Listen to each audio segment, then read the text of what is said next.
Studio का गाना सबसे पहले आप तक पहुंचे तो चैनल को सब्सक्राइब करें और बेल आइकन को दबाना ना भूलें।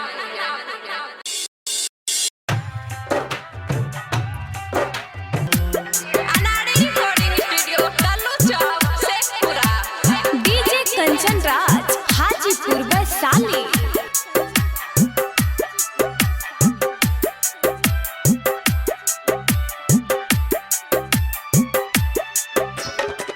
याद में तोहरे जान डूबल रही हम हो, बन गइलू काहे इतना सनम बेरहम हो। याद में तोहरे जान डूबल रही हम हो, बन गइलू काहे इतना सनम बेरहम हो। हम के दीवाना बनैलू हो, हम के दीवाना बनैलू बेवफा यार हो। साथ राह छोड़े के ता कैलू काहे प्यार हो, साथ राह छोड़े के ता कैलू काहे प्यार हो।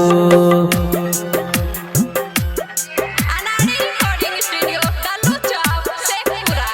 डीजे कंचन राज हाजीपुर वैशाली।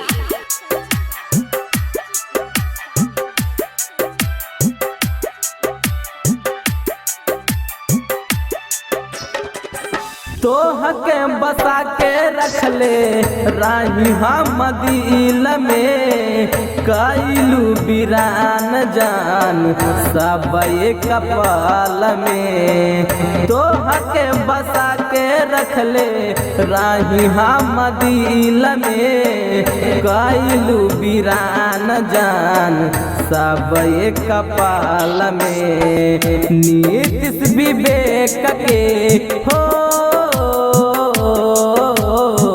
नीतीश विवेक के कैलू तू लाचार हो।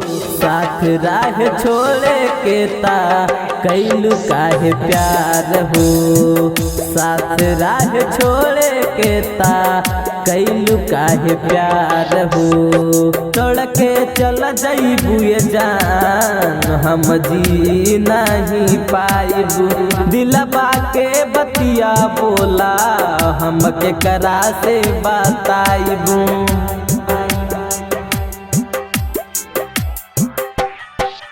छोड़ के चल जइबू ये जान हम जी नहीं पाइबू, दिलबा के बतिया बोला हम के करा से बताइबू।